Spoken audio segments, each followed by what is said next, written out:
ഇന്ന് ഡ്യൂട്ടി കഴിഞ്ഞ ഉടനെ തന്നെ ഞങ്ങൾ പുറത്തേക്ക് ഇറങ്ങി. ഒരു ചായയൊക്കെ കുടിച്ച് കുറച്ച് സാധനങ്ങളൊക്കെ വാങ്ങി വരാൻ വിചാരിച്ചിട്ട് ഇറങ്ങിയത്. വഴിയിൽ ഒരു ടീ സ്റ്റാൾ കണ്ടു. അങ്ങനെ അവിടെ നിന്ന് ഞങ്ങൾ സമൂസയും ചായയും ഓർഡർ ചെയ്ത് അതും കഴിച്ചുകൊണ്ട് യാത്ര തുടങ്ങുകയാണ്. കാരണം ഇന്നത്തെ ദിവസം ഭയങ്കര റഷായിരുന്നു. പേഷ്യൻസും നല്ല കൂടുതലായിരുന്നു. അവരെ സങ്കടങ്ങളും കാര്യങ്ങളൊക്കെ കേട്ട് മൈൻഡ് ഏകദേശം ഒന്ന് സെറ്റാക്കാനുള്ള പരിപാടിയിലാണ്. ഒരു ചായ കിട്ടി എനിക്ക് കുറച്ച് ആശ്വാസവും വിചാരിച്ചിട്ടാണ് ചായയും സ്നാക്കും വാങ്ങിയത്.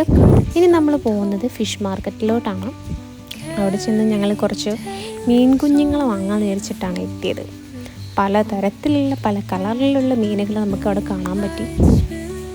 അപ്പം ഞങ്ങളുടെ ഫിഷ് ടാങ്കിലാണെങ്കിൽ കുറച്ച് പേരേ ഉള്ളൂ. കുറച്ച് പേരൊക്കെ ചത്തുപോയി. അപ്പോൾ കുറച്ച് പേരെ വാങ്ങാമെന്ന് വിചാരിച്ചു. അങ്ങനെ കുറച്ച് ജോഡികൾ ഞങ്ങൾ സെലക്ട് ചെയ്തു. ഇത് വാങ്ങി ഞങ്ങൾ നേരെ ഫിഷ് മാർക്കറ്റിലേക്കാണ് പോയത്. നാളത്തേക്കുള്ള ഐറ്റംസൊക്കെ ഞങ്ങൾ വാങ്ങി. ഞങ്ങളവിടെ ആനച്ചവിട്ടിയാണ് എൻ്റെ ഫേവറേറ്റ്. അത് വാങ്ങി. മീനുകളൊക്കെ തട്ടുതട്ടായിട്ട് ഇടയ്ക്ക് വെച്ചിട്ടുണ്ട്. നല്ല ഭംഗിയിലാണ് ഒതുക്കി വെച്ചിട്ടുള്ളത്. അങ്ങനെ അത്യാവശ്യം മീൻ കുഞ്ഞുങ്ങളെയും നാളെ കഴിക്കാനുള്ള മീനെയും വാങ്ങി ഞങ്ങൾ നേരെ ഹൈപ്പർ മാർക്കറ്റിലേക്കാണ് പോയത്.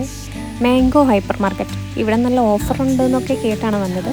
അവിടെ എത്തിയപ്പോൾ ദാ ഒട്ടകത്തിൻ്റെ ഇറച്ചിയൊക്കെ കാണാൻ പറ്റി. അത് ഞാൻ എന്തായാലും വീഡിയോ എടുത്തിട്ടുണ്ട്. പിന്നെ നമ്മൾ കുറച്ച് ഐറ്റംസൊക്കെ വാങ്ങി തിരിച്ച് വീട്ടിലേക്ക് എത്തി. ഇനി നമ്മൾ ഫിഷ് ടാങ്കിൽ പുതിയ ആൾക്കാരെ നിറയ്ക്കാനുള്ള പരിപാടിയാണ്. പുതിയ മെമ്പേഴ്സ് ജോയിൻ ചെയ്യുന്നതായതുകൊണ്ട് അവർ സന്തോഷം കൊണ്ട് തുള്ളി കളിക്കുന്ന പോലെ എനിക്ക് തോന്നിയത്. അങ്ങനെ പുതിയ മീൻ കുഞ്ഞുങ്ങളെ നമ്മൾ ടാങ്കിലേക്ക് ആഡ് ചെയ്ത് കൊടുത്തു.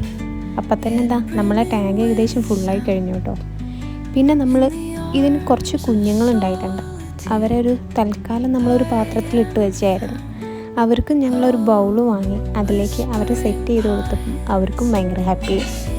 അങ്ങനെ ഇന്നത്തെ ഒരു സാറ്റർഡേ ദിവസം ഇങ്ങനെയൊക്കെ കഴിഞ്ഞത്.